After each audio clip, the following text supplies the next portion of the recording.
Ladies and gentlemen, players and coaches, and welcome to LaPierre Field for Game 10 of the Under-11 Atlantic Championships, featuring the Dartmouth Arrows and the St. John's Capitals. Here are your starting lineups. First for the visiting team, St. John's Capitals.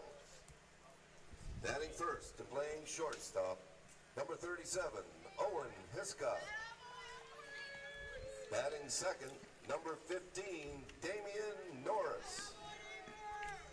Batting third and pitching, number 27, Will Breen.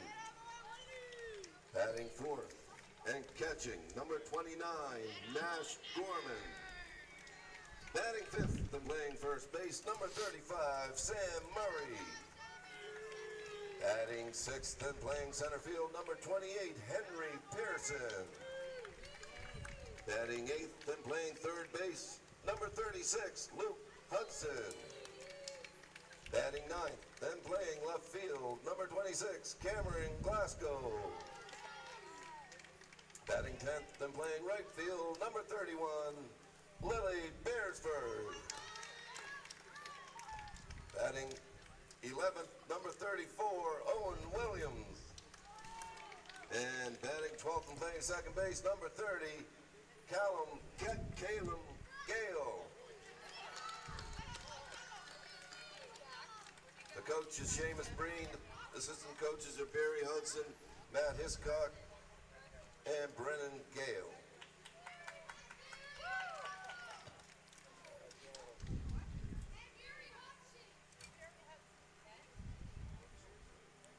And Barry Hudson. My special request. Here's the starting lineup for the Dartmouth Arrows. Batting first and playing center field, number 23, Colby O'Shaughnessy. Batting second and playing right field, number 44, Bryce Bowie.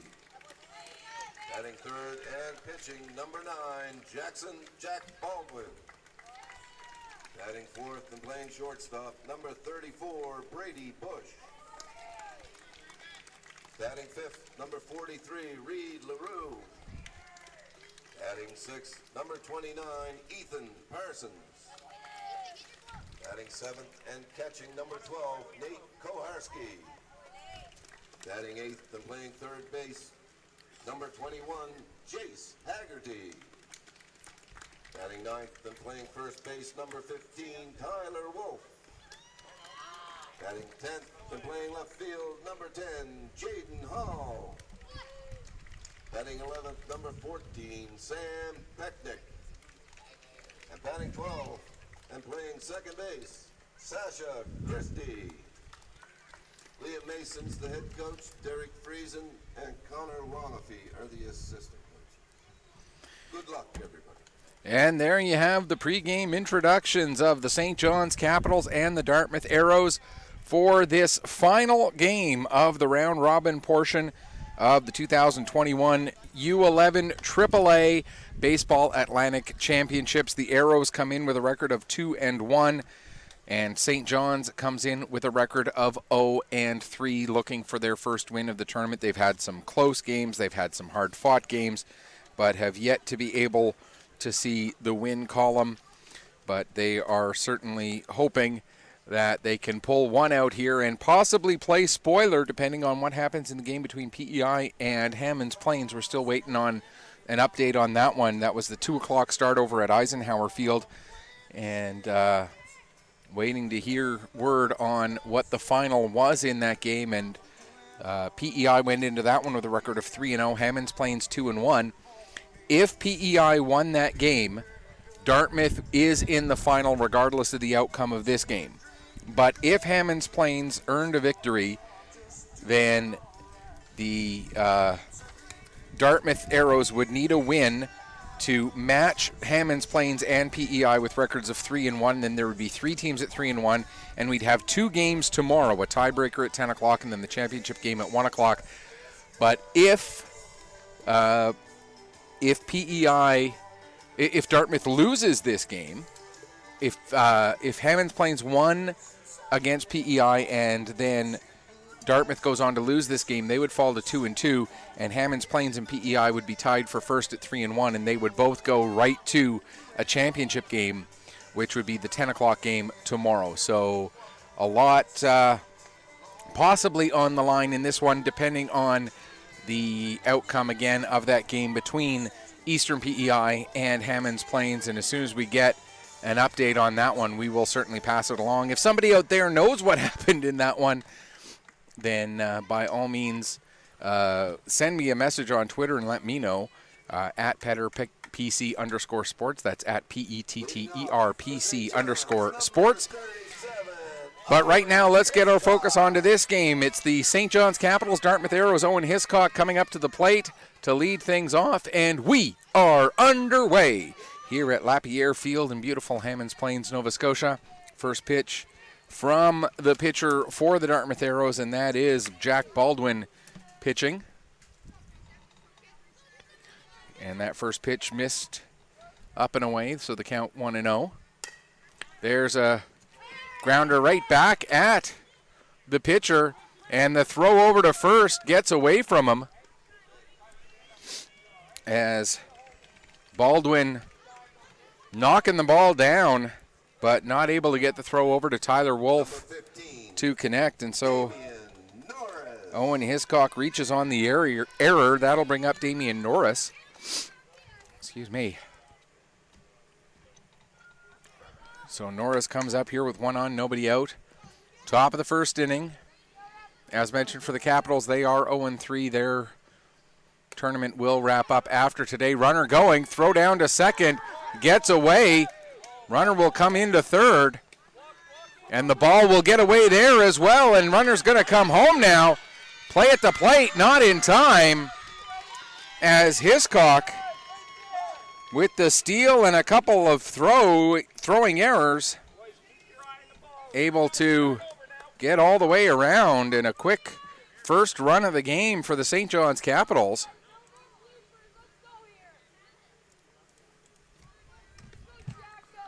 And that'll make it a quick 1-0 lead. So Damian Norris now stepping in with the bases empty, and he'll send that one out to left field, where the left fielder Jaden Hall able to get underneath that for the first out of the inning. And that brings up Will Breen. Breen will be pitching for the Capitals when they take the field in the bottom of the first. Let's set the defense of the Arrows out in the outfield. Jaden Hall in left, Colby O'Shaughnessy in center, Bryce Bowie in right. The infield from third to first is Jace Haggerty, Brady Bush, Sasha Christie, and Tyler Wolf. Behind the plate, Nate Koharski, and pitching Jack Baldwin. And there's a grounder that gets through the middle for a single out to center field. And that will bring up Nash Gorman. Number 29, Nash Gorman. Also known as Bobo on the Capitals. And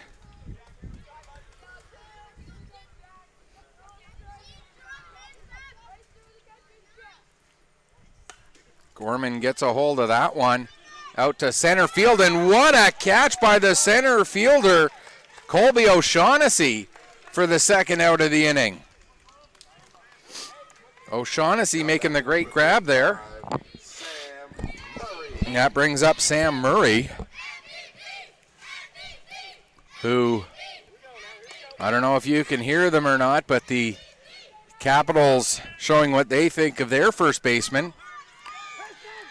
As that one gets through to center. Throw over to third. Not in time as Breen gets in safely, although it looks like he's a little worse for wear after the slide. Sam Murray with the single.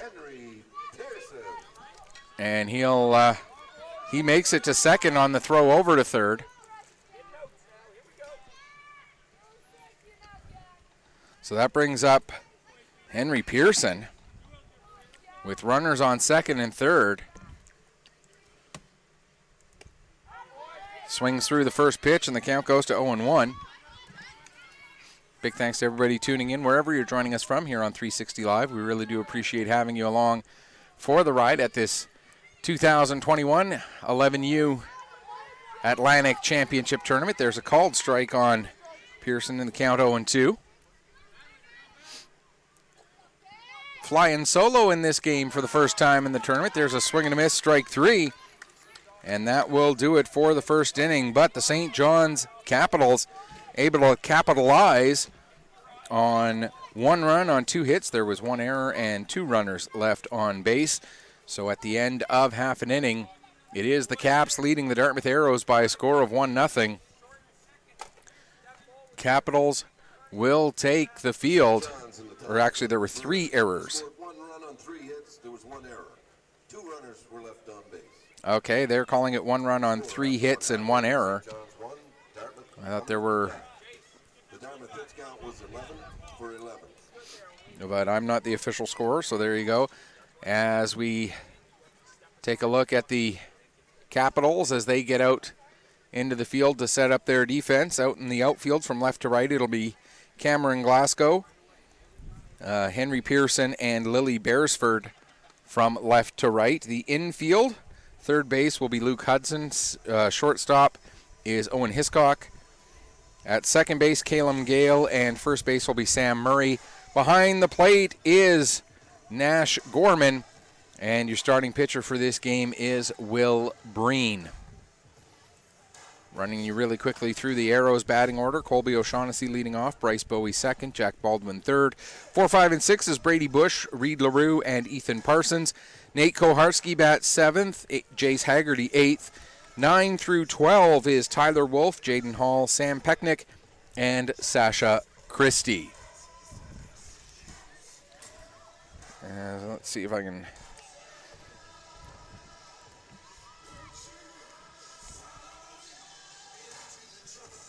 I'm just going to send a quick text here to see if I can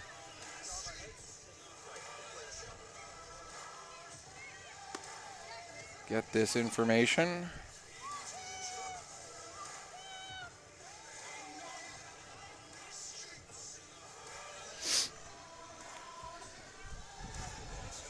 As Breen finishes his warm-up tosses.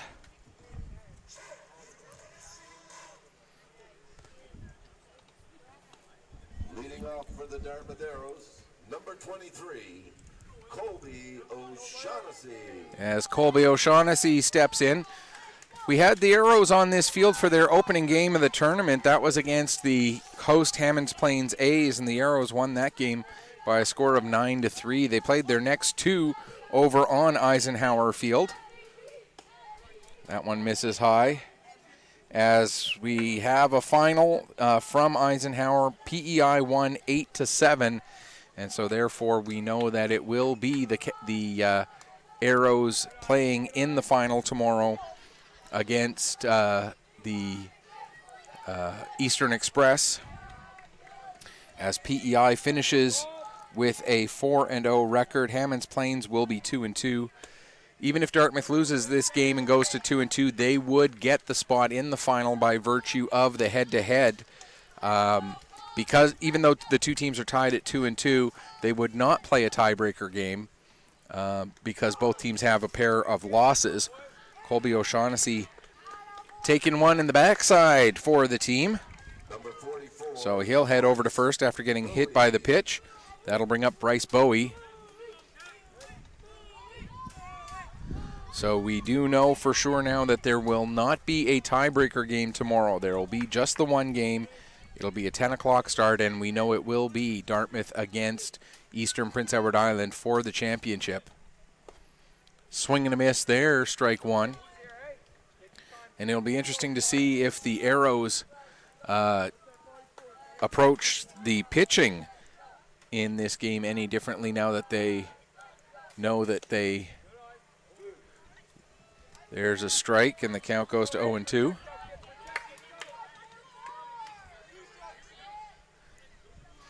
And again, will the Arrows only put arms out there for 25 or fewer pitches? Swing and a miss there by Bowie, so that they've got everybody, all hands on deck, available for tomorrow, or at least all hands that are available now would stay available for tomorrow if they kept everybody to that one. High fly ball out into right field, and getting over to make the catch is Lilly Bearsford.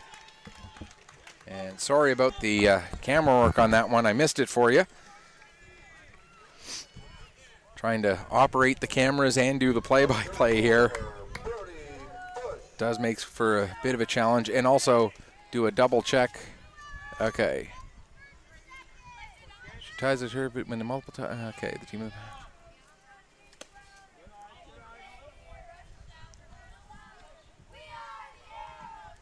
Okay.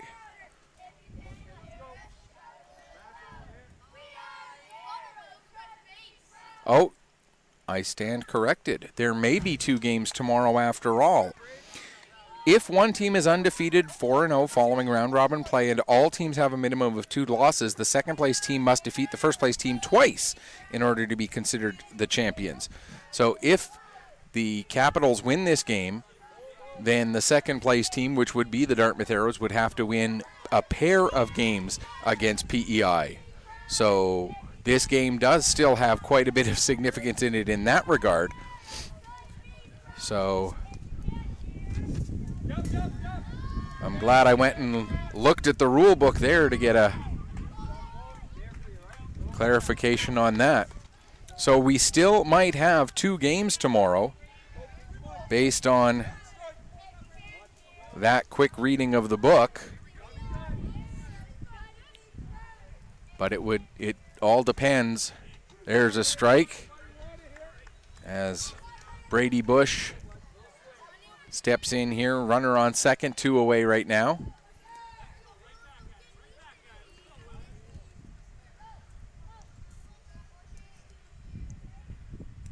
Pitch to Bush. He does swing, and that'll be the second strikeout of the inning for pitcher Will Breen. No runs, no hits, no errors, 1 runner left on base. And we played 1 complete. The St. John's Capitals lead the Dartmouth Arrows by a score of 1-0. For Dartmouth in the bottom of the first, there were no runs, no hits, no errors, 1 runner left on base. The score after 1 complete inning of play, the St. John's Capitals won, the Dartmouth Arrows no score.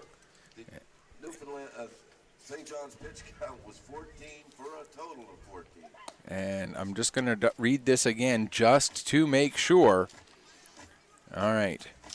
5-team draw, which is what this is. All 5 team draws shall be single round robin. Upon completion of the round robin, the first and second place teams shall advance to the championships. Okay. Each team will be given 2 home, 2 away games as per the schedule in this manual, and all teams will play 2 round robin games each day. Yep, sounds good. 2 fields used, which is what we had. And here's where the key comes in. If one team is undefeated 4-0 following round robin play and all teams have a minimum of 2 losses, the second place team must defeat the first place team twice in order to be considered champions. If 2 or more teams are tied for second place, the tiebreaker system, but no tiebreaker game, will determine which team shall play in the championship game. The first place team shall have choice of home game for both games if 2 games are required to declare a champion, which that is the scenario that we are looking at right now, with PEI having finished 4-0. So if it ends up being Dartmouth winning and they go to 3-1, they would be 3-1, and PEI would be 4-0. So it would just be a 1-game winner-take-all for the championship. But if the Capitals beat the Arrows here, then the Arrows would have to win twice tomorrow. But before we even look at that, we've got 5 innings left or more in this game. And Luke Hudson leads off the top of the second and takes a first pitch strike. As we swing over to there. There we go. And there's a line shot right back at the Dartmouth pitcher. And Jack Baldwin with the excuse me catch to get the first out of the inning. That brings up Cameron Glasgow for the second out. as tournament director and guru of everything baseball, Holly LaPierre sits down next to me here.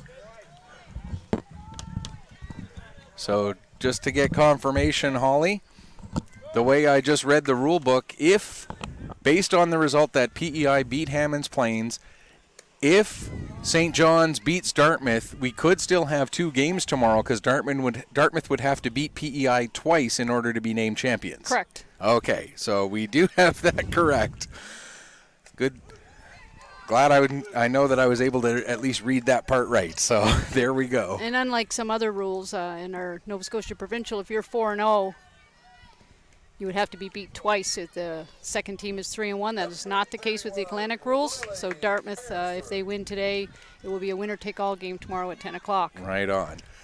So Lilly Bearsford steps in. She swings through the first pitch to goes down and count 0-1. So Holly, while I got you up here, I got to say this has been an incredibly run tournament. Everything going so smoothly. And I know you have a ton of people that you need to thank to help, who helped you make this happen. Well, I've got a team of people who've been through 5 national championships with me over the years. We had 16 U girls in 2012, 2013. I had 21 U in 2016. I had 16 U girls in 2018, 2019. We've done Atlantic, so it's a well-oiled machine with veterans. No kids involved. They're grandparents, some of them, like myself now. We're not even in this for our own kids. It's everybody else's kids. As Bearsford swings through that one, so a quick 1-2-3 inning in the top of the second for the St. John's Capitals, and all of a sudden my scoreboard is not showing correct here. I got to go fix that. Here we go. Home score. And Miss Lily's had a long week here in Nova Scotia. She played here last week in the 14U girls on Team Newfoundland Black, actually. So her and her parents spent the entire 9 days here in Nova Scotia while she participated in 2 back-to-back Atlantic championships. Wow, that is impressive to say the least. Although the teacher in me is a little concerned that she's missed that much school, but it's early enough in the school year. I'm sure she's going to be just fine. There was enough Hammonds Plains older siblings around yesterday that I think somehow didn't attend school as well. So no runs, no hits, no errors in the top of the second inning. A quick 1-2-3 inning there. Brings us to the bottom of the second, and it's going to be Reed LaRue, Ethan Parsons, and Nate Koharski due up for the Arrows. And let's talk about the Hammonds Plains A's team. That is the one that you obviously are closest to, being based out of here in Hammonds Plains. A 2-2 week. Obviously, they're not going to be able to play tomorrow, but they have to be pretty happy with finishing the tournament 2-2. They lost a heartbreaker to PEI. My understanding from text message play-by-play I received, it was bottom of the 6th, 8-7, nobody out, runners on second and third, and PEI came through with some amazing catch in the outfield, throw, an infield hit when the throw came home, cut the runner down at the home plate, and then a runner caught stealing at second. So PEI came to win this week for sure. They were the favorites from my understanding. And they have certainly shown that through these first couple days of competition, going through 4-0, including putting up a big 14 runs in a wild one here yesterday. 14-11, they beat the St. John's Capitals. And we've had some great pitching, we've had some great defense, and we've had some great hitting in this tournament all weekend as well. Reed LaRue going to step in to lead off the bottom of the second inning here for the Arrows, to face Will Breen, who is up for his second inning of work.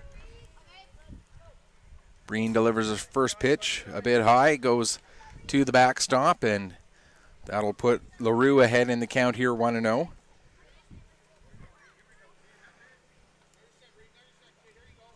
As Breen gets set, delivers one right across the top of the plate, and the count now goes to 1-1.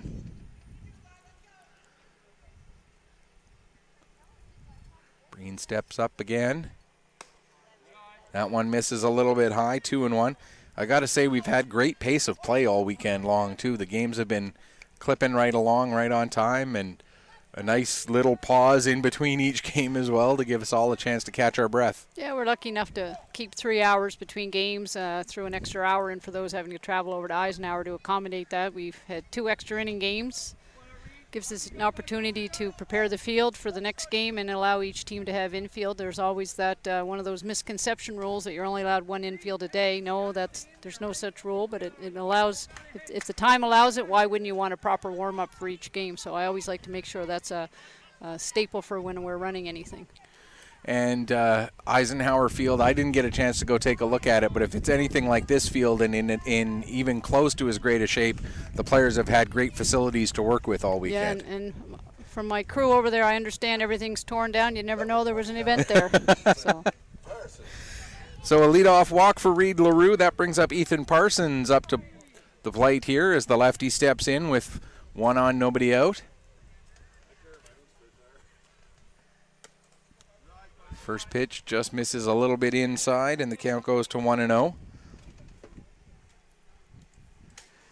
So now we have to look at the weather. Sounds like we've got some rain coming in tonight. I thought I could skate through. This is my 5th event, 5 weekends straight, and it seems every one there's been some monsoon of some sort that we're dealing with. Last week's 14U Girls was Thursday and Friday. We had to shove 9 games into Saturday just to triple headers for all 6 teams. It was a long day for them.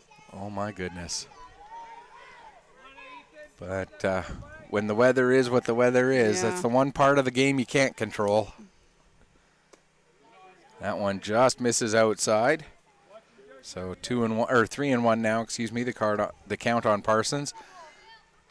And we've been fairly lucky with the weather that we had today. You know, we did have those few showers in the first game.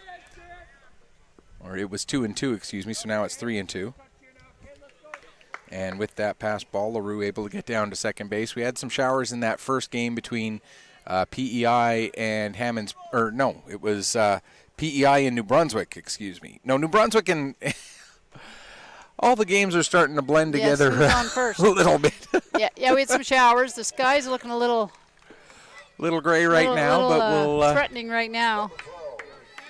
We're lucky. The LaPierre field here this is our 7th summer playing here. It's in the middle of Kingswood, and it drains phenomenal. So last week when we were dealing with the rain with the girls, we could have actually played here on the Friday night. It was in that good a shape where Eisenhower and Lenahan, where we had to expand to 3 fields, were not playable till 1 o'clock the next day. So keep my fingers crossed for it'll be a 6:30 trip here tomorrow morning just to check on the field, and hopefully that we can start at 10 o'clock.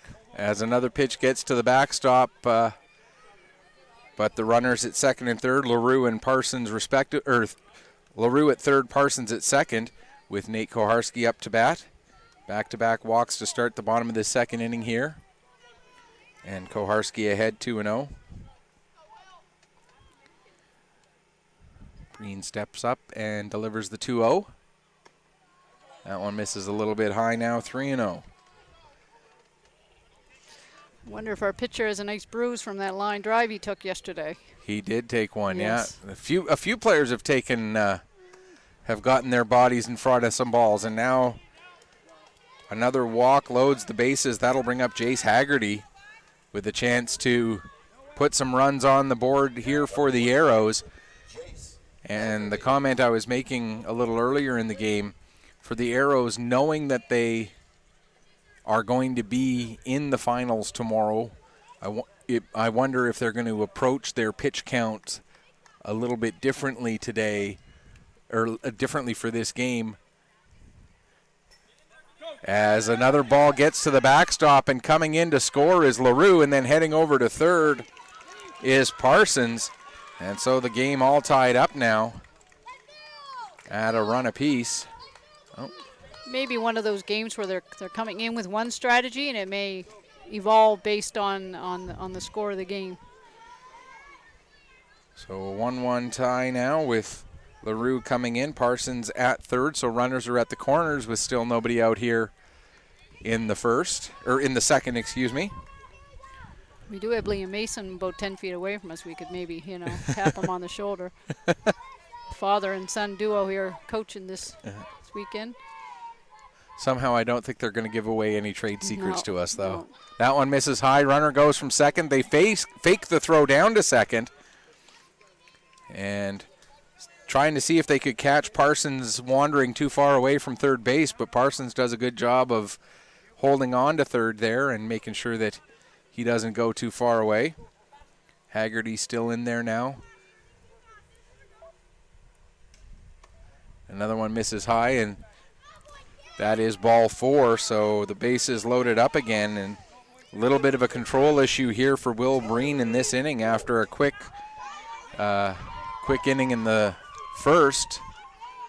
Tyler Wolf to the Wolf calls from the Arrow dugout there. Tyler Wolf stepping in with, as I don't know if our microphones are picking it up or not, but they're definitely letting us know that the bases are loaded here.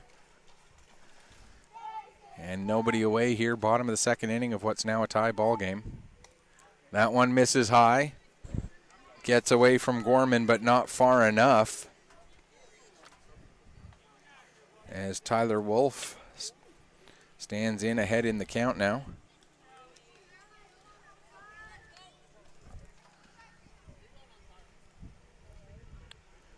Here comes the pitch from Breen. Fouled back into the screen, and the count now goes to 1-1. We went through a few of those this weekend, the foul balls. We had one in the, I think it was the first at-bat of the game, of the first game this morning. It went right back, right in, pretty much right into where the camera was, and knocked the camera's focus. There's a foul that goes just by the screen and out for now a 1-2 count. Well, I think I started with 18 dozen last Thursday before the two championships, and for anybody who's been at the LaPierre field, there is it slopes off down the third base into the wilderness, and a lot of them are non-retrievable. So there's another pitch into the backstop, and Gorman getting a bit of a workout there behind the plate. Nash Gorman, as Breen is having a little bit of trouble. Looks like when he's missing up that often, it's probably something to do with the release point, I would think. He's letting the ball go a little too early, not getting over top of it enough. And this time he gets it down into the dirt, and the count runs full on Tyler Wolf, who says he wants to play baseball for a college in the States or maybe Canada. Either way, if you can get your education and play a little ball at the same time, a lofty goal certainly.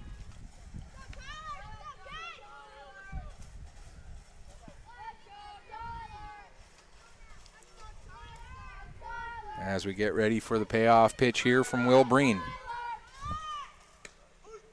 And Tyler Wolf caught looking there.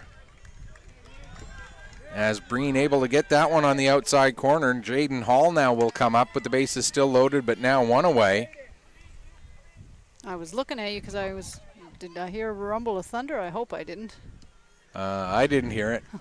And even if I did, I'm going to pretend I didn't. That one fouled off toward us here. I know it's all about player safety, but if the rumble of thunder was that quiet that you're not sure you heard it, we're going to pretend we didn't. Okay.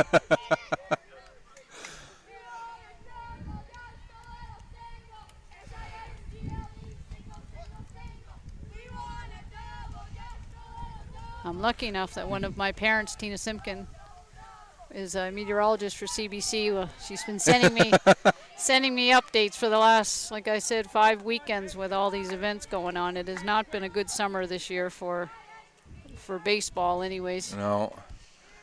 It seems like we went from the one extreme of, players would be dripping in sweat just from standing. Oh my goodness. Whoa! So am I getting danger pay this weekend? I don't know. I had the bar here in front of me. Whoa, that foul ball came right at us. Yes. I didn't flinch. You ducked. Yeah, well, I'm used to being in a hockey rink where, I'm so far up from the play that, a puck is never going to get close to me. We probably should pay attention with these left-handed batters up here. There we go. There's a grounder right back to the pitcher. Throw home. They get the force out at the plate. Fielder's choice. Hall will reach, but it will be the second out of the inning. And that'll bring up Sam Pecknick. So Parsons expired on the fielder's choice. Karharski goes to third, Haggerty to second, Hall at first. The base is still loaded and the game still tied here in the second inning. As I notice, I've got my scoreboard incorrect there. Now I fixed it. Sam Pecknick swings and misses at the first pitch. As the count goes to 0-1.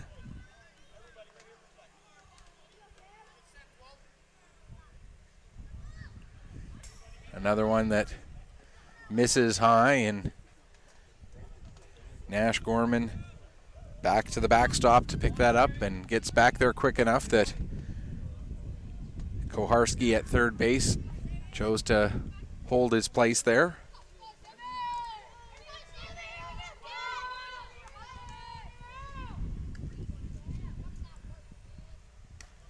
That one misses just a little bit outside. And the count now 2-1, I do believe. Breen asking for and getting a new baseball.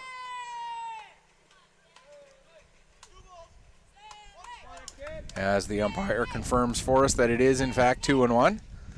It's always nice when he helps the broadcaster out like that. Mm-hmm.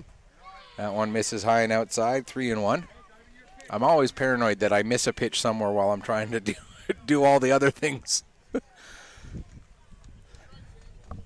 So the 3-1 count here on Sam Pecknick.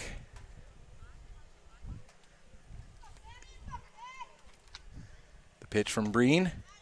That catches the outside corner, and it's now 3-2.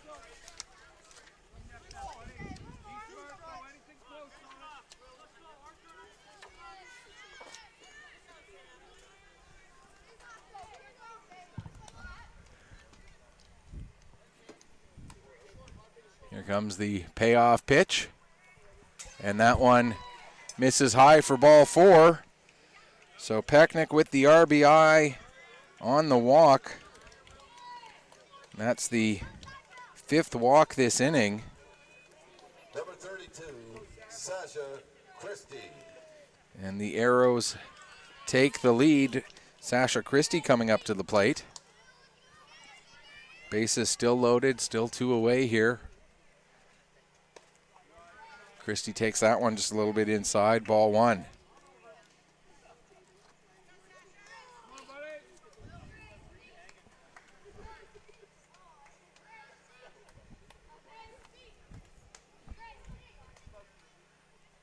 Breen delivers that one into the dirt. Haggerty thought about going from third, but pulls up as, again, a difficult inning behind the plate there for Nash Gorman. He's had to go chase a lot of balls down.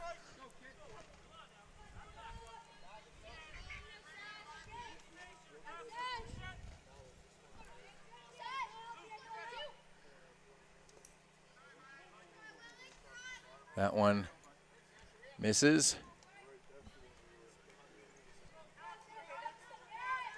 I believe we're at 2-1 now.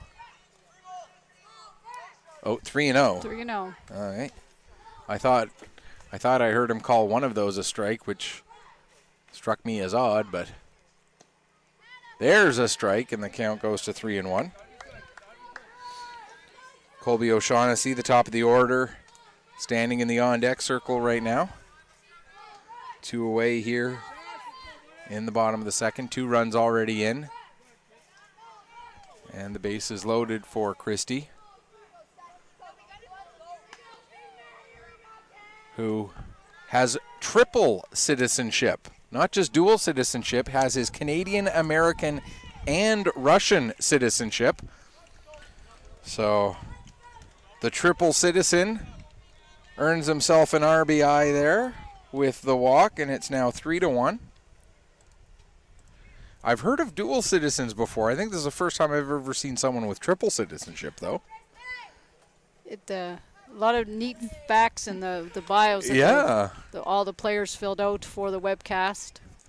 Yeah, I haven't had a chance to use a lot of them with some of the other people I've had up here, but trying to finally get some time and actually go through some of these. And, yeah, born in New York City, so he's a Canadian, American, and Russian citizen. Brings up Colby O'Shaughnessy. He's up for the second time in this game. He actually was hit by a pitch his first time up. Ended up getting stranded at second. There's another pitch up into the backstop. Another one of my favorite, when you look at their bios, all their walk-up songs. Oh, yeah. There's a wide variety of good old classic rock and roll that you and I would know, and then there's some songs I look at and I go, whatever that means. Yeah, and a lot of them pick the same ones too. That will be I request that so tomorrow they will have their own walk-up music. It's not a long walk, maybe only 20 feet here from the dugouts to the plate. I'll have to name that song in 3 notes. I'll have to orchestrate them tomorrow, tell them to walk very slow. Again, that one just misses. You talk about volunteers. One of my Barb Brophy, that'll be her task tonight, is to download. There's a few of them who actually put at what point in the song they wanted played. But oh, wow. That's real well organized. Yep, they're nice. Big shot there. And with nice 2 catch. Out, everybody going, but the catch made out in center field. The way he turned around and looked at center field, I thought he was going to be, a little bit like George Springer and toss it up into to the parents out in center field. Looked like it there for a moment, but I think he realizes that we've got a bit of a limited ball supply. So 3 runs do come in without the benefit of a single hit for the Dartmouth Arrows, as Breen had a little bit of struggle with his control that inning. A grand total of 6 walks lead to those 3 runs. 3 runners left on base as well. So through 2 complete, the Arrows lead the St. John's Capitals by a score of 3-1. Looking ahead to the top of the 3rd inning for the Capitals, it'll be Owen Williams, Calum Gale, and then Owen Hiscock back at the top of the order for the Caps as we hit to the top of the 3rd. And we do like trying to make the broadcast a little bit interactive here. If you want to send a message to us, my Twitter handle is @Petter, PETTERPC, as in Pictou County, where I'm usually based out of, _sports. So send me a tweet on Twitter @PetterPC_sports. Let us know where you're watching from, who you're cheering for, and we'll give you a little bit of a shout out. We got some shout outs from Tammy Langlois in one of the earlier games, watching Nate Moulton and the Hammonds Plains A's all the way from Kingston, Ontario. We have the KV Minor Baseball Association Twitter feed giving us some shout outs. We've got Jolene Hiscock, who is Owen Hiscock's mom, stayed at home with one of Owen's siblings for an Atlantic Baseball Championship tournament being played in St. John's. And so she's watching one of her children play here using the broadcast, and then staying home and keeping an eye on the other ball player playing for an Atlantic title at the same time. So if you want to send us a tweet, let us know where you're watching from. Please do so. Again, that's PetterPC_sports. And I do try to check that try to get to it at least every inning. Owen Williams comes up to bat now to lead off the top of the 3rd, with the Capitals trailing now 3-1.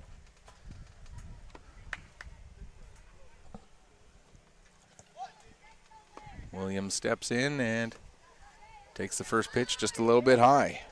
I don't know, Mike, if you talked earlier on your broadcast, we had a skills competition last night. I did mention it a little bit, yeah. And our top bunter was from St. John's, Mr. Pearson. Henry Pearson. Yep. One of the 2 Henrys on the team, although the other Henry couldn't make the trip. So we've been sending him a couple shout-outs back home as well. 2 players for the Capitals weren't able to make the trip, apparently, Henry and Cohen. As the fly ball out to center, and I didn't get the camera moved in time. There you go. Now you can see where that catch was made. And now back to the plate. Calum Gale comes in with 1 out, nobody on here in the 3rd. That's the other reason why I haven't gotten to the binder a lot as well. I've been trying to... Yes, you're doing a couple of tasks here at once. Here comes first pitch strike. Here comes one of my volunteers, Bernice Arsenal. She helps me with everything, and she's breast cancer survivor. She's done the Run for the Cure for 20 years and has raised over $350,000 on her own. Yeah, Wow. So she's out here selling the 50-50. She's been doing a great job, and She'll squeeze 5 cents out of anybody that she can get it from. Gail fouls that one back into the fence. And I've had a chance to sit down and chat with her a couple of times between games and whatnot, and wonderful, wonderful lady. Just so nice to just sit and chat with, and you can tell she just loves being here around the children and helping out these kids in any way that she can. So the 1-2 count here on Gail now. And a called third strike. And Gail goes down looking. That's the 4th K of the afternoon, early evening here for Jack Baldwin. I think there was a look at the umpire, too, there in that situation. Little bit of a look there from Gail. I think that 2 or 3. That brings up Owen Hiscock. He walked and no, I need that camera. Throw across the diamond. Not quite in time.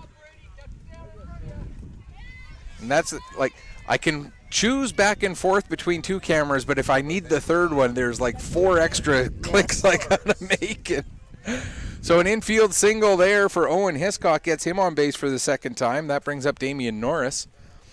Norris flew out to left his first time up, so maybe I'll get the left field part of the camera going ready just in case.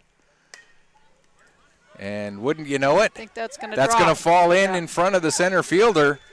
Throw coming in. Throw over to third, not in time. Throw to second as well. Oh, ball gets away. Hiscock's going to try and come home. The play at the plate. Yeah, safe. And Hiscock is safe. That bat laying there always makes me nervous to see it right across the baseline. So Owen Hiscock for the 2nd time this game comes across the plate as Damian Norris gets the single. So switch that to a 2. We got a few lefties coming up here. I think you and I Yeah, better keep an eye on. Yeah, this Capitals lineup is the most lefty heavy out of all 5 of the teams that we've got here. And it's Will Breen who singled his first time up. Nice. Right back to the beautiful pitcher, play and a great play there. Out at first and a throw, and that was the third out of the inning. Just in case they kept the play going, and never a bad idea to keep playing until you're 100% sure. 4 outs. Yeah. They don't carry over. No. Another unforeseen rule. Yeah. But. So, Mike, I do want to take an opportunity to thank you for coming up and sitting watching baseball for time away from your family to be up here in Hammonds Plains. Well, my wife is away on her girls' weekend, so it's only time away from the kids. It's not time away from the wife and kids because she would have been gone anyway. But I don't know which one you're picking here, Mike. I'm not sure, but I'm just saying that it's not quite as much of a sacrifice. No. But no, and really, anytime you're running a tournament, I know I'm going to be well treated when I come down here. That. So I want to thank you for everything that you've done to help me feel welcome, not only this year but every year that I've come down to work a tournament. Right from the very first tournament I worked with you, I still got the shirt on, the 2018 16U girls. And I still have some parents of some girls from that team who are still friends with me on Facebook and who still follow my Pedro Picto Sports Facebook page. So, well, I know maybe some of the folks at home don't realize, but my MVP award for each game is a full bed-size Nova Scotia tartan blanket. And last weekend, Mark Steinmetz, who coaches Team New Brunswick, his daughter Allie played for Team New Brunswick years ago, and she's in Maine now going to school. And her dad told me that she texted him last week and said, does Holly still have those tartan blankets for the MVPs? And I do. She made a trip to Maine, so I see a lot of them show up on Facebook for when they win it and in the years that follow. So all of the participants this weekend are receiving the same thing. It's kind of like my Masters green jacket for any of my events. Yeah, and we've seen some very good performances that have led to some players of the game in this tournament. One in particular that I still am absolutely floored by was the pitching performance of Ethan O'Coin for the A's in their game against St. John's yesterday. Yeah. He pitched a complete game, gave up 3 runs in the first inning, and then shut the door. And then went on to win the fastest runner competition last night. 12 seconds. Wow. Home to home. I could make it 12 seconds home to home if I took a couple steps away and then back again. Home to first, 12 seconds. Yeah, don't make me go all the way around, but I might get home to home if I have to just go to the on deck circle and back. Bryce Bowie in to lead off the bottom of the third here. He's 0 for 1 with a strikeout back in the first inning. Ahead in the count right now, 2-0. As Breen's still out there working for the Capitals. Gets that one over, and the count goes to 2-1. And got to give Will Breen credit. He's continuing to battle. He's having a little bit of control problem right now, but he's still battling hard. He's still putting everything he's got into these pitches. That one misses a little high as well, 3-1. And, I mean, that's one thing we've seen, again, from all 5 of these teams, such great competitive spirit all weekend. The songs. Yeah. I remember some. My son's 29 from years when he played, but there's a new one with Elvis in there. I don't know where that came from, but as Bowie gets the leadoff walk, that'll bring up Jack Baldwin. Baldwin flew out to right field his first time up, and I've got the right field area ready to go just in case. Got to give a big thanks to Brian Fisher as well, who came down here on Thursday and set up all the gear for us. That one gets back to the backstop and in the dark. We were here with flashlights in the dark Thursday night. Of course, coming in from Moncton, I always appreciate Brian being on the technical side for me. Driving down, setting up cameras, turn around, driving right back. And then he'll drive back down here tomorrow after the last game is done and get all the teardown done. And that's the only strike against this field, is that it is in the dark because there's no field lights yet. No lights here, no. Yeah. Yet I don't think they'll ever will be. But a beautiful facility, and congratulations to your entire family for having the facility named LaPierre Field in recognition of everything that you and your whole family does for the baseball community here in the area and have done for so long. It must feel kind of special for you to coming into LaPierre Field on a weekend like this. Yeah, it's a nice fly ball coming in here to right field. Oh. And not able to make the catch there out in right, so we'll end up with runners at second and third. Bowie had to wait until he knew for sure whether that ball was going to be caught or not. The wind seems to have picked up here. It's changed. It was warm earlier. Now it's back to, I think we need a sweatshirt on. Dark. Yeah. It does start to feel like it could rain at any time. Yeah, Brady Bush stepping in. He's 0 for 1.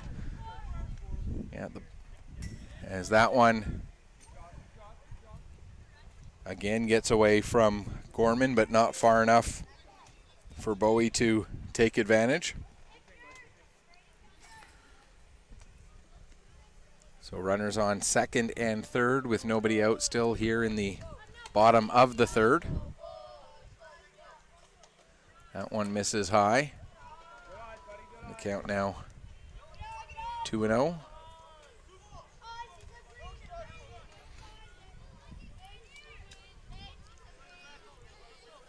Yeah, we've had a lot of stillness.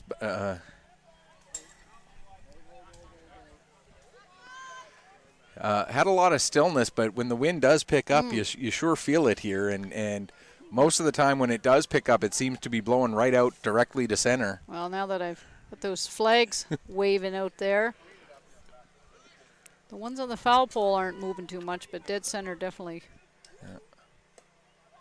That one doesn't miss by much, but it does miss the zone, so that'll be a walk to load the bases for Reed LaRue. LaRue walked and came around to score last inning.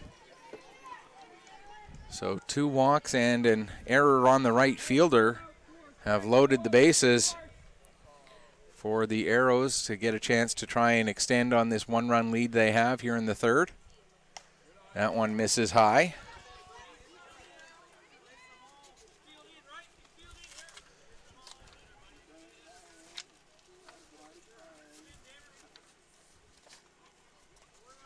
Oh, I'm on the wrong team. That's why I can't find him.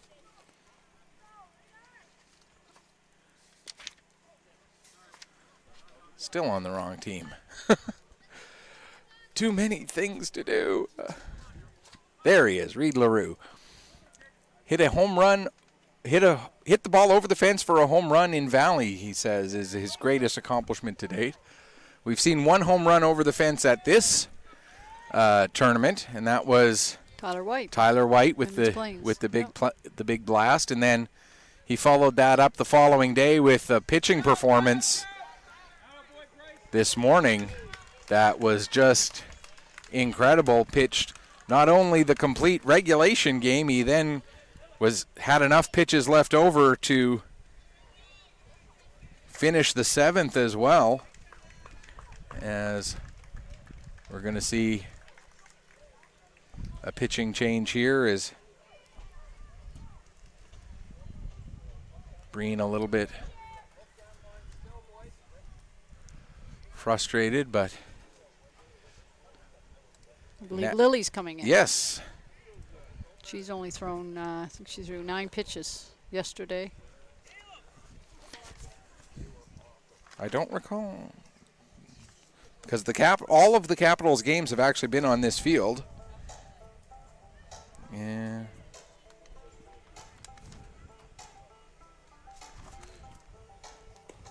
Reading my own chicken scratch here, I can't. I think it was the first game. She Okay, came in and threw 9 pitches. Okay, yeah. So she doesn't quite have a full 75 to work with this game, but almost. So maybe while she's warming up, we should talk playoffs. Jays are in the hunt. The Yankees, Yes. the Red Sox. Yes, that's going to be right down to the wire, certainly. And rough game last night for the Jays. Ryu is not, he's struggling lately, but I'm not sure who's starting pitching is today. That game actually. 4 o'clock game today. Is it? Yep. Okay, so that game already well underway. It's 2-0 for the Twins right now. Okay. All right. And it's the free game on MLB TV, so there you go. All right.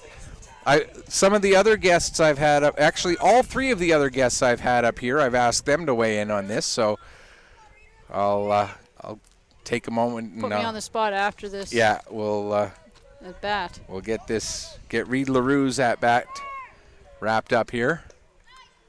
Takes a strike there as Lilly Bearsford, the almost Nova Scotia resident, she's been here so long now.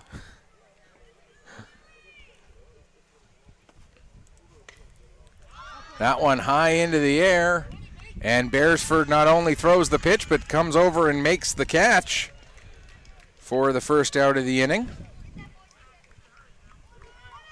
So that's one away with Number 29. Bringing up Ethan Parsons. So here's the question. Okay. MVP, Otani Guerrero. Well, I know the New Brunswick coach didn't like that I made him pick 1 today for his. Yeah, you see all the arguments through social media. Well, this one's doing this one's doing that. He's doing something that nobody's ever done since Babe Ruth. It makes it pretty tough. Sometimes you're just in against other competition. Yeah. All right.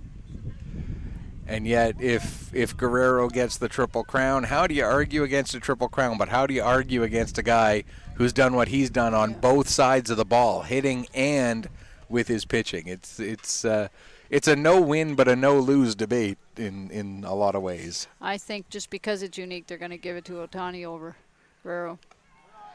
And as I was talking yesterday with Corey, one of the things that he and I both were saying is that it is one of the seasons to go down in history, but we can't be talking about Ohtani in the terms of greatest ever or great ball players of all time until he starts doing this season over season. Yes, because that's what I mean. Next year he could not do this well, but they're only judging it on this year. It's not based on what he's going to be doing. As a called third strike there on Parsons for the second out, as Bearsford has come in and gotten things calmed down for the Capitals. That brings up Nate Koharski. He walked and scored in the second. That one fouled back into the screen. I think if you went through a lot of those bios, there's a lot of Blue Jay players that they looked up to. Yeah. Well, it's easy to cheer for Canada's team when they're so exciting and so many good young ball players to look up to right now as well. That one popped up. Oh. And the foul ball. I don't feel too bad. It ended up landing in one of the few little sort of dead spots for our cameras, so wouldn't have mattered which camera I was on there. It lands in foul territory. As Koharski, who had a pretty good pitching performance yesterday, stands in at the plate.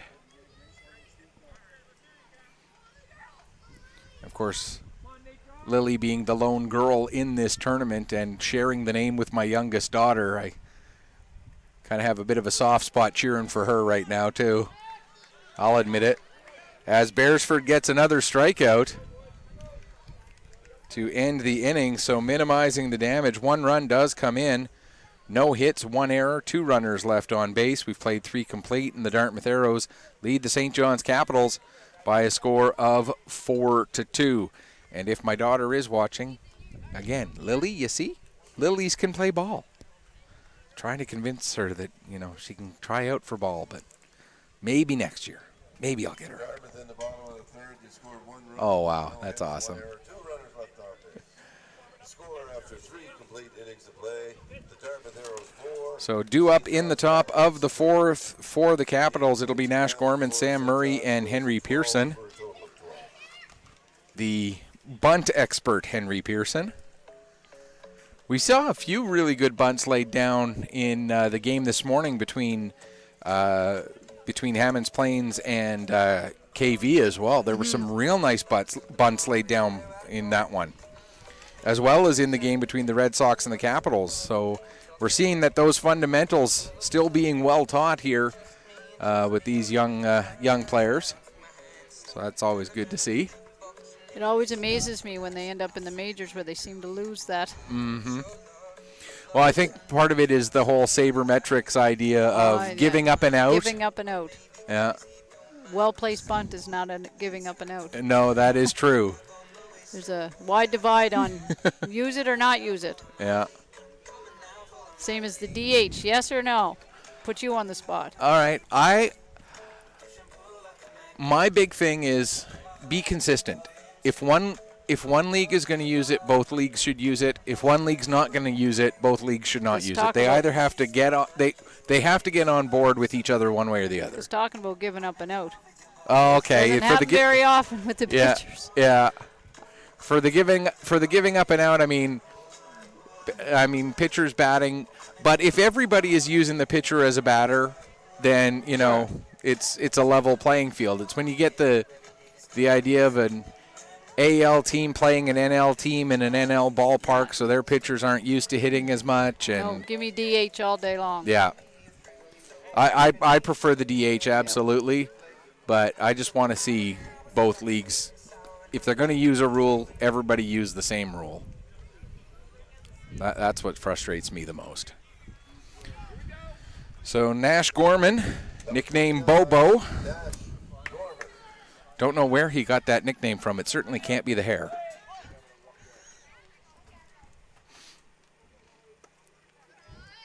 That one misses outside. Gorman, the very busy catcher for the Capitals in this game. And that one catches him in the hip, and he'll make his way down to first base. That's our second hit batsman in the game, one for each team now. That brings up Sam Murray. He singled his first time up. Oh, we are in the fourth. I got to change that. There we go. In the event that there is ever a discrepancy between what I have on the scoreboard and what everybody knows to be correct, take the what you know to be correct as the actual fact. I'm terrible for that. It's the same thing when I'm broadcasting a hockey game. I'll forget to change it to second period, and we'll be halfway through, and you get too involved in the game, you forget your other job. I do, yeah. That's why I have 3 pitch counters up on the. I have somebody doing the clicker. I have somebody tracking balls and strikes on a piece of paper, and then somebody using the clock. That one fouled out of play. Because all you need to do is have one conversation and you'll forget. So so they're always back and forth comparing between the 3 of them. Yeah. Sam Murray, who is apparently the MVP of the team for the Capitals.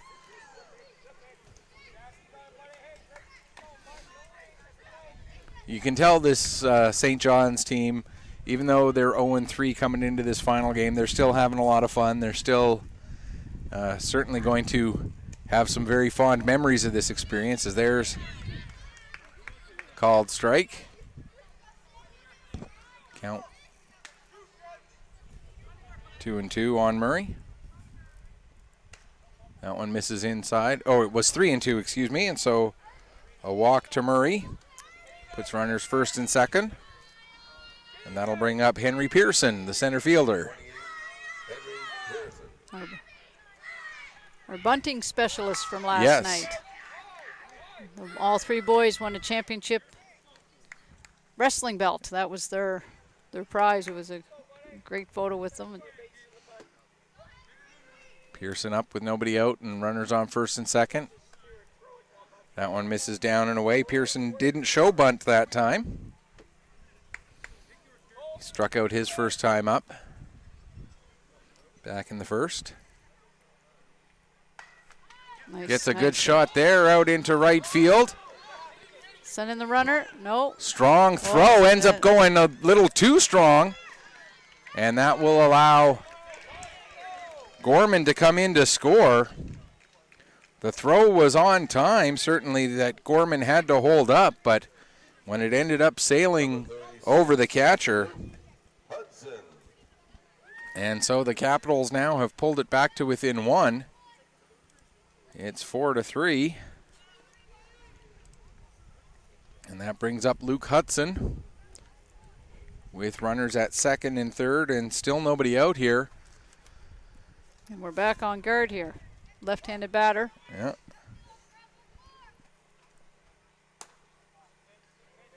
Baldwin pitch misses just up a little bit there as Jack Baldwin up into the mid-40s with his pitch count, or low 40s right now with his pitch count. There's an out at first, throw home, not in time as it was not a force play, couldn't get the tag on. But they do get the out at first.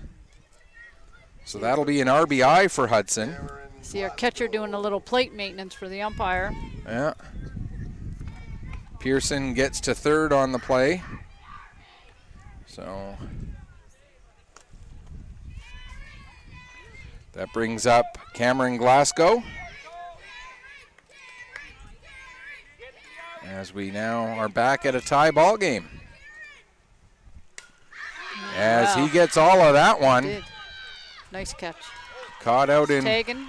left field. And Pearson comes in to score, so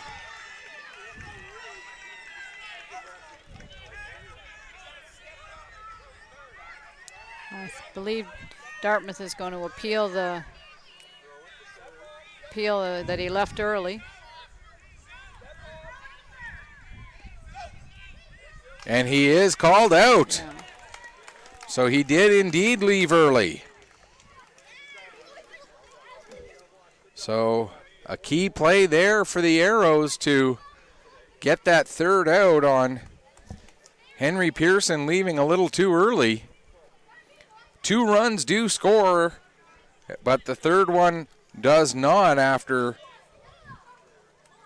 Henry Pearson called out at third base for leaving just a little too early. We'll head to the bottom of the 4th with the score tied up at 4 apiece. Due up in the bottom of the 4th, it'll be Jace Haggerty, Tyler Wolf, and Jaden Hall for the Arrows. And if anybody gets on, then it'll be Sam Pecknick due up after that. And that may turn out to be a huge play in this ball game, as the Capitals could have come away from the top of the 4th with a lead, and with the rally still going, who knows how much longer it could have gone on as well. For the 4th, they have scored 2 runs and 1 hit. There were no errors, no runners left on base. So breaking that all down, 2 runs, 1 hit, no errors, nobody left on base. And we go to the bottom of the 4th with this score tied up, and Lilly Bearsford out for her second inning of work.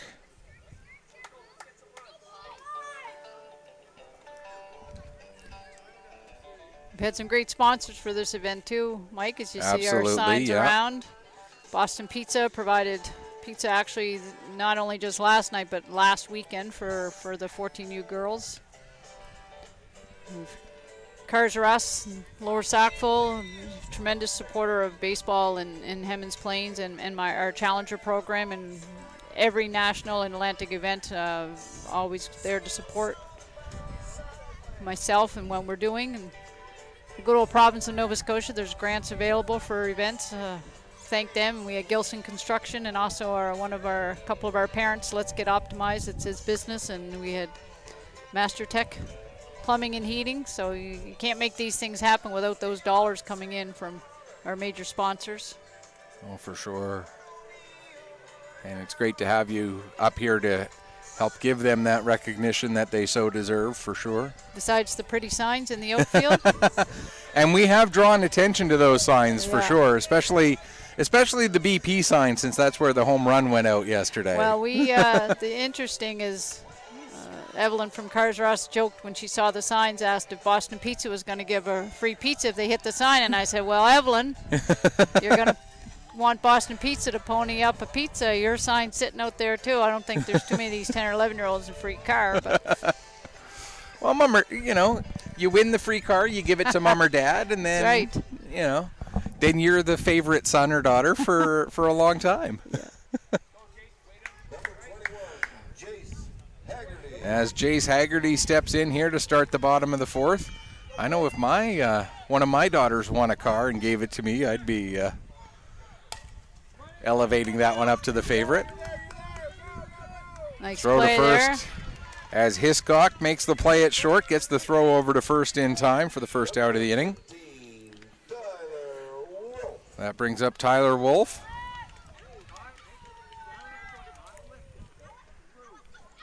Wolf struck out looking his first time up.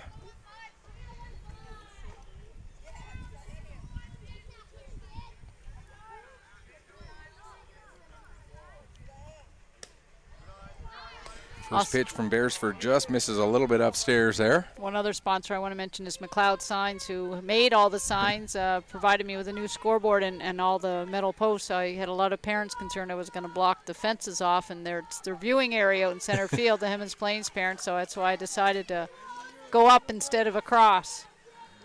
And great job on those signs Yeah. as well. They look absolutely spectacular. Almost looks like we're playing at a pro ball field the way you got the signs out there. As Bearsford pulls the string on that one, and Wolf swings over the top of it. Pop-up cinemas down at the entrance to the park. A lot of smell of popcorn, peanuts, and cotton candy as a ballpark feel. Mm-hmm. That one misses down in the dirt, and the count now goes to 2-2.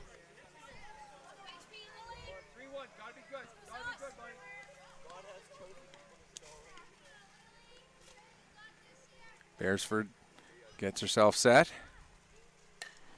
Grounder gets through short and out into center.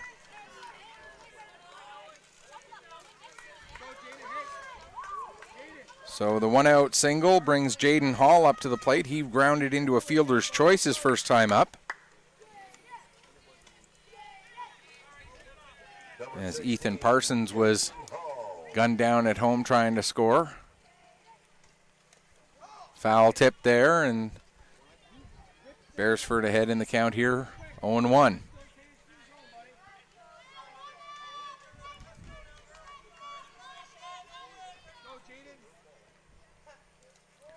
Another swing and a miss, and it's now 0-2. A lot of respect for the catcher's arms. I was surprised there's not a lot of No, there running. hasn't been a lot. No. And the few times that there have been stolen bases, the plays at second have been very close. And there have been a couple caught stealings as well, so the catchers have been showing that it is with good reason that their arms are respected. That one misses outside a little bit. 2-2 now the count. As Jaden Hall stands in. Another of those lefties out there. May have gotten a piece of that one, but right back into the catcher's glove, and so that's the second out of the inning as Bearsford gets her third strikeout since coming in relief. That brings up Sam Pecknick. He walked, which drove in a run back in the second inning, that 3-run second for the Arrows.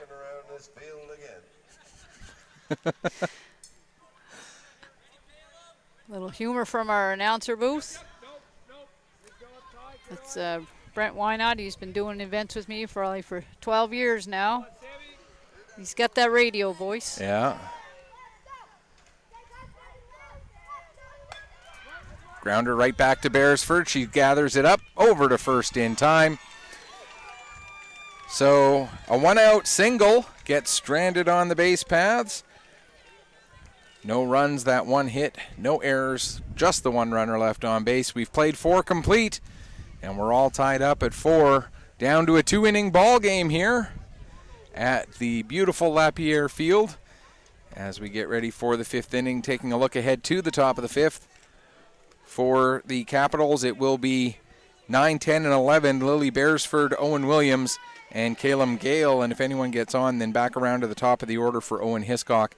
And talking about it being 9, 10, and 11, I was talking to Brandon Gannett during having him up for the broadcast, and we talked about the fact that it is an everybody hit kind of thing. And I think it's just wonderful at this age that you're not trying to worry about fitting everybody in a nine-person batting order and players coming in and going out. Everybody hitting it gets that chance for everybody to get the opportunity to be involved. Even the unlimited substitution, if your next pitcher is out in center field, you can bring him in to properly warm up versus just walking out to the mound and switching. So it's nice to be able to have that. It's been that way for a long time. I said my son's 29, and when he was playing this age, it was play 9, bat 9, and it was never very fun to sit for 3 straight innings at a time. Yeah, when I played, that's going back more than just a few years. I remember, being this age and a little bit younger, and the very first game I played, I remember I was the starting pitcher. And I pitched my 2 innings, and then I was taken out, and I was like, okay, well, I'm done for the day, because I didn't even realize that there was, the ability to sub back in. I just knew from watching that, once you come out of the game, you're done. That's it. Yeah. And I can't remember far back when I played in the days of Sackville when Les Mayo was still alive. We obviously must have did the same thing. That you're talking 40 years ago for me to try to remember when I played, this age baseball. Yeah, for me it's pretty close to 40. Yeah. See, great throws. Look at that. Yeah. Just short little hop. Leading off the top of the 5th for the Capitals, number 31. Lilly. Here comes Lilly Bearsford. See if Lilly can help her own cause here.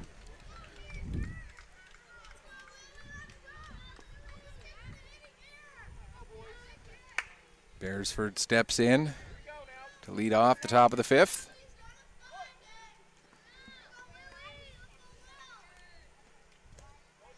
That one misses low. So she played in the U14 girls tournament. Yes. And now she's playing U11. So obviously she's young enough to be playing in the U11, but she was still playing against 14-year-old girls last weekend. Yes, yes. Wow. Holding her own. I know her mother's glad not to see the inside of that hotel room after tomorrow. They've been there for 11 days. Oh, and what a shot out to right field, and it gets past. Bearsford heading into second. She might come around for third. No, she's going to hold up there. I think that was a smart choice to hold up at second. What a hit for Lilly Bearsford. Big leadoff double. I think I hear her mother way out in center field. Although, Lilly, a true two-sport athlete, plays U13 boys hockey and says she wants to go away to school to play hockey. So there's a strike to Owen Williams. Williams flew out to center his first time up. With a runner out at second.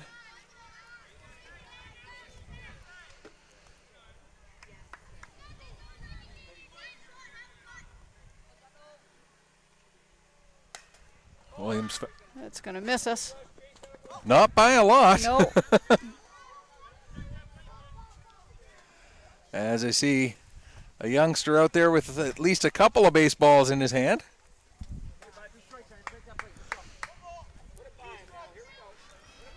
So Owen Williams steps in,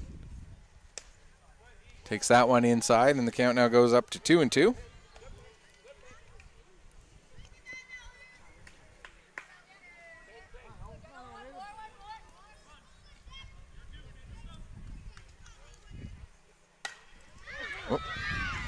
Another fair ball, line shot. Lily's being sent home. And an RBI single for Owen Williams. Puts the Capitals back out in front. It's now 5-4.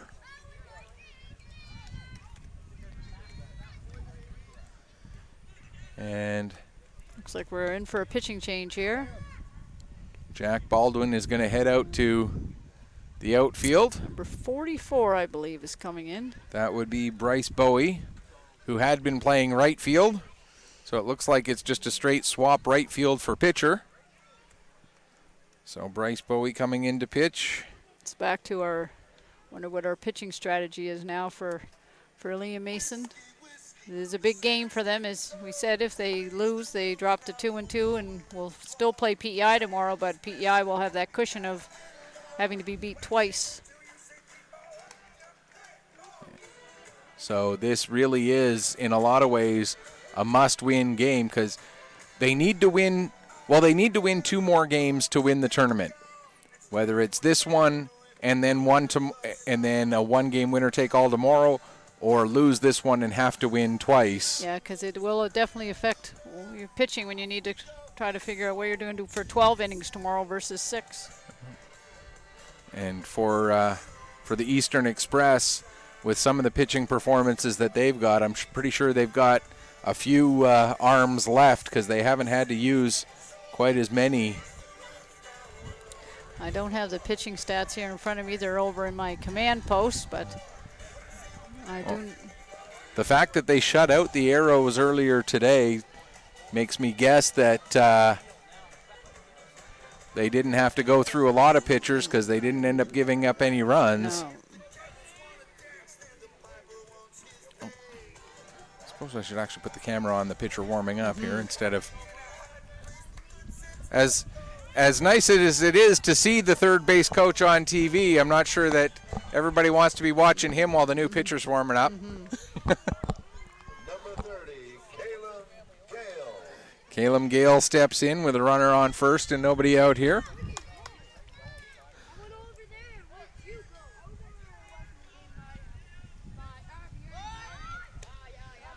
Gale with the swinging bunt, and the runner goes. It was a bit of a delayed steal, I think, and a good strong throw from the catcher, Nate Koharski, leads to a caught stealing on Owen Williams. So now Gale, with the base paths empty in front of him, takes a strike, and the count goes to 0-2, one away here, top of the 5th.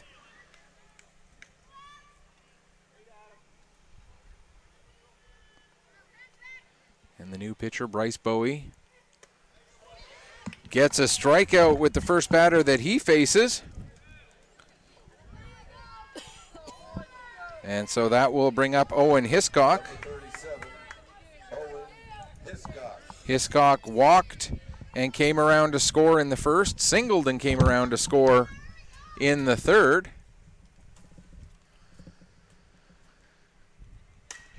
And gets that one gathered up at short. Throw across is in time. You'll have to trust me on that, because the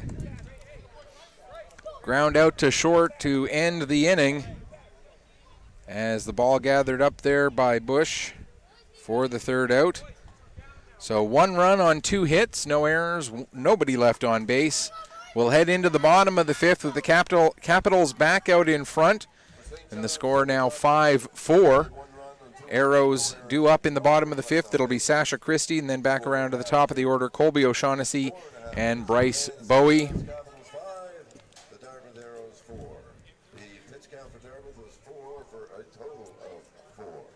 So 4 pitches to get the 3 outs there for Bryce Bowie. And you want to talk about pitching efficiency, can't argue with four pitches to get 3 outs. Those numbers are going to work for you pretty well every time. I see Lily's back in. Yeah. She's up at 25 pitches now. She's got up to 66 if as you said, she threw 9 yesterday. So this game, I would think she's going to finish the game. Yeah, this game hers to finish off. And with the success that she's had, only one batter reaching base of the 7 that she's faced so far. And she's got a nice mix of fastball and off-speed pitch, and having a little bit of fun with the Bob Seeger as well. I know when the recording of this goes up to YouTube, we do not claim ownership of the Bob Seeger song. We are not trying to monetize on the music in any way. It happens to be incidental to the fact that we are producing a baseball game here. I have to use this disclaimer all the time in hockey as well, because I put the games up onto YouTube and then they get copyright claims on them, and it's like, we're not using the music. We're doing a hockey game and there happens to be music there. We're doing a baseball game and there happens to be music there. Create some ambiance. Yeah. That's all it is. Yeah. We're not trying to monetize off of the fact that Bob Seeger is playing in the background right now, believe me. Nothing more frustrating than that. And of course, the announcer booth and the broadcast booth are separated. Yes. And I mean, I've even written out a little disclaimer that I put on the YouTube video descriptions now, saying that 360 Live and Pedro Picto Sports claim no ownership of any of the music. It is incidental to the fact that we're producing a sports broadcast. So, but unfortunately, those copyright claims, they get put up by bots who just hear the sound and that's it. Shut us down. Yeah. Yes. Sasha Christie, who walked, which drove in a run back in the second, takes a ball there.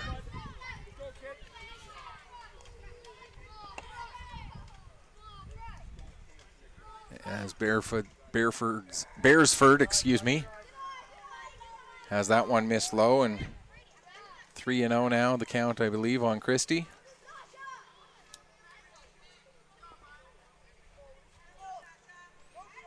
As it is indeed. Oh, we'll switch to that camera there.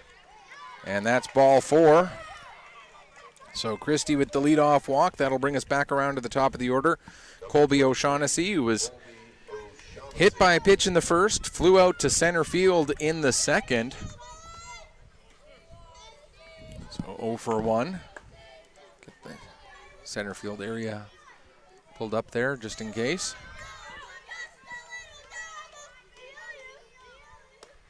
That one misses high. And the runner faked to go and then does go after the throw, gets out to center field. Might have been a little miscommunication there, I think, between the catcher and the infielders. Yeah. There we go. Now we can see Sasha Christie there at second base. A lot of baseball for these teams. 4 games now in 2 days. Yeah. Fatigue a little bit of a factor, I'm sure. There's a curveball in for a strike.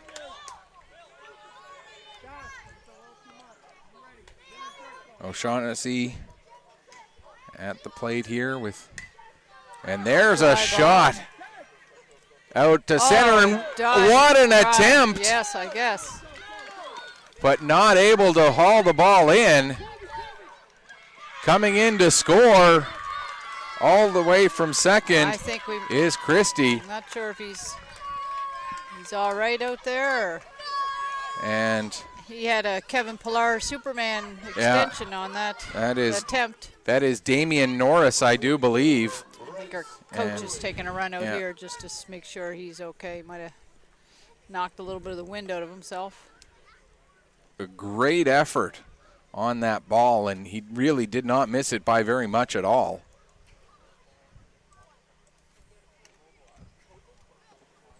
I think he's going to come out of the game after that. Yeah. Well, I think right now he's being told he probably should come out, but he's going to stay. He's going to stick around out there.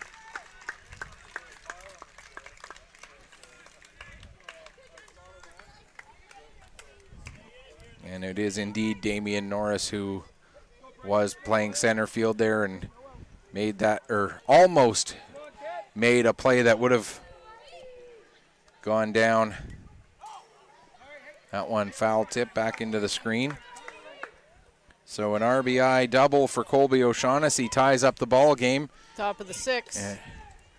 Bottom 5. They put the number up already. It just threw me off for a minute up there. My scorekeepers. I had to make a call to center field yesterday. There was about 10 of them on that scoreboard. I was getting worried about the weight load. Well, everybody wants to help out, right? Yeah. That, and it's a good vantage point to watch the game from, but everybody wants to help out.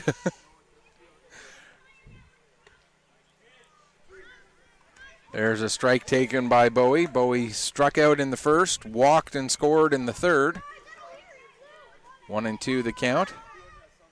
Swing and a miss for the first out of the inning there. And that'll bring up Jack Baldwin. Baldwin flew out to right in the first and then reached on an error in the third. A fly ball out to right that ended up fooling the right fielder. Takes the first pitch for a ball here with Colby O'Shaughnessy still at second base.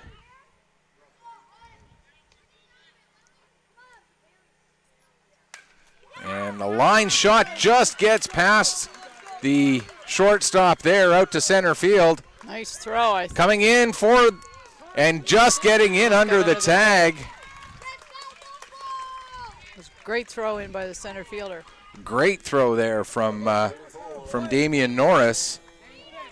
But the RBI double gives the Arrows the lead here in the bottom of the 5th.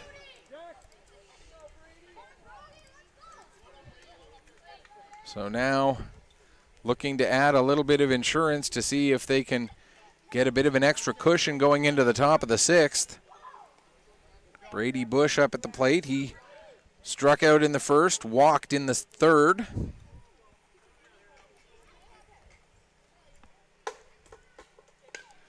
And delivers that one out to right field. And it gets past. Norris over to get the ball at the wall, throws it in. And another double. Drives in another run. It's now 7-5. And I don't know if you discussed this on your webcast, but the last 2 innings are open. Yes. Versus normally it's the last inning. Yeah, we did mention that it is the last 2 innings that are open, but I didn't realize that was a rule change. Ball gathered up there by Gorman. It's a baseball Atlantic rule. And then the throw over to third, and now heading over to second as the ball got away from Breen. So the throw to first not in time, and then Bush advances to third on the throw to first, and then LaRue advances to second on the throw to third. Puts runners at second and third with 1 out, and Ethan Parsons now coming up. 3 runs in this inning to make it 7-5 for the Arrows. Parsons walked and was eventually retired on a fielder's choice and then struck out, and now he gets a single out into right field. That'll drive in a run. LaRue stops at third.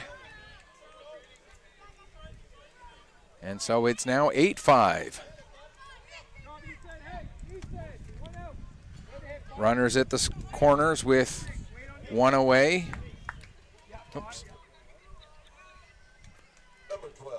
And that'll bring up Nate Koharski. He walked and scored in the second, struck out looking in the third. And first pitch swinging over to second base. Well, he barehanded that toss. Gorman looked like he was ready to throw to first, but wasn't going to have time to make that throw as Koharski was hustling down the line. LaRue scores on the play as he comes home from third. So it's now 9-5.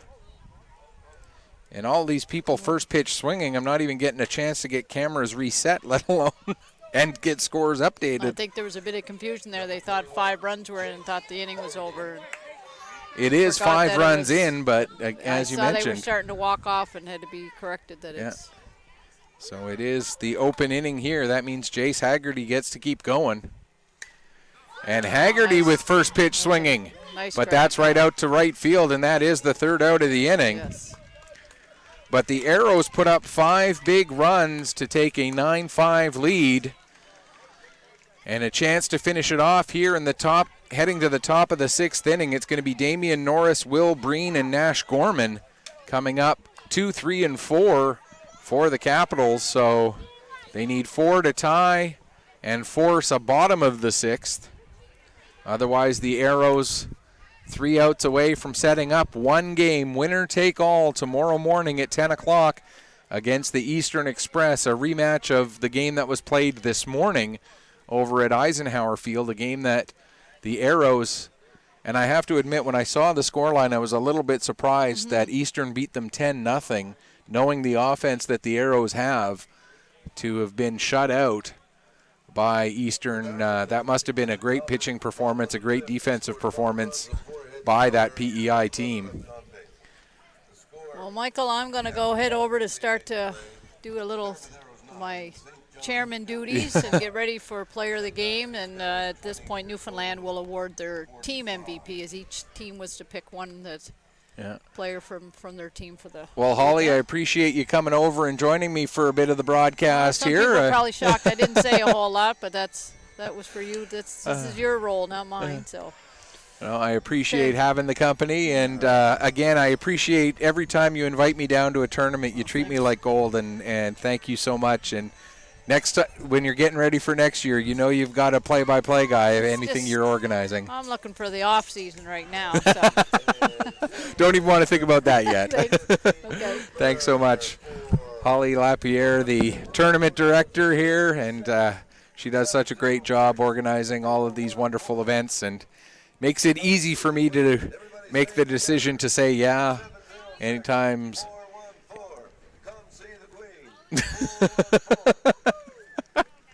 As the winning number of the 50-50 being announced there with a little bit extra enthusiasm on it there. That's always fun.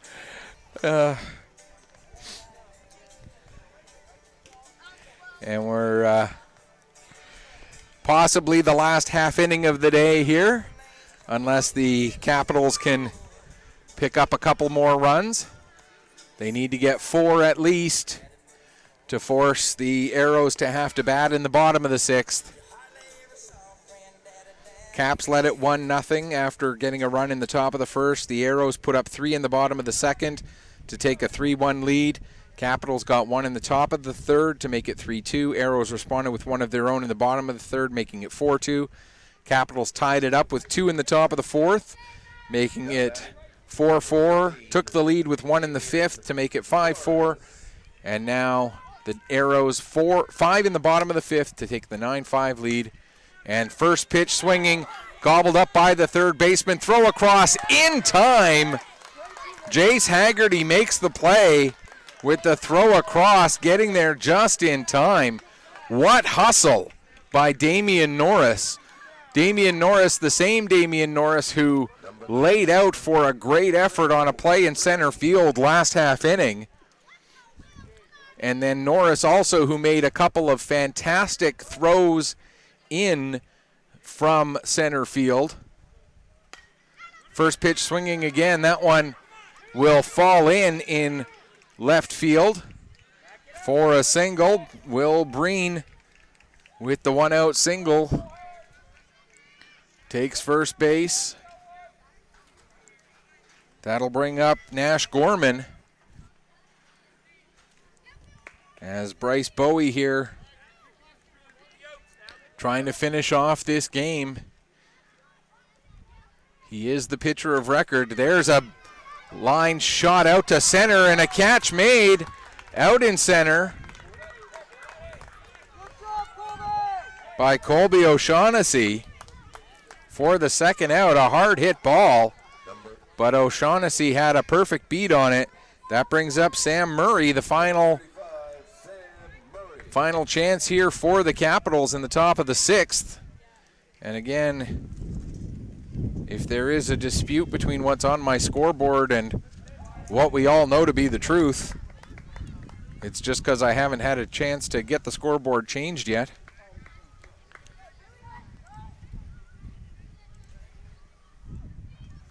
So Sam Murray singled in the 1st, walked and scored in the 4th. Fouls that one back, or no, swung and missed. The ball went off of the tip of the glove of the catcher, Nate Koharski. Or, yes, I believe that is Koharski still behind the plate there. Swing and a miss, and that's strike 3. To finish off the inning. No runs, 1 hit, no errors, 1 runner left on base, so the Arrows get the win, which means it will be 1 game, winner take all tomorrow, as the Dartmouth Arrows with the 9-5 victory over the St. John's Capitals. Capitals will finish the tournament with a record of 0-4 as they drop this one 9-5. But you know what? For the Capitals, they played some great baseball all weekend here. A bounce here and a bounce there, and it could have been a very different weekend for them. But the final is 9-5, excuse me. And now we'll get the presentation of the players of the game for the Arrows and the Capitals, and the player of the tournament for the Capitals as well.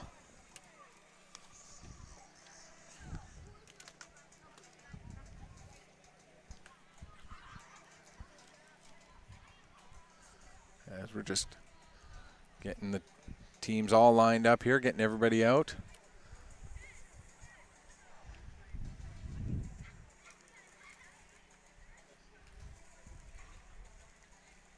Just getting word to the announcers for who the selections are for player of the game so that they can get that announcement made.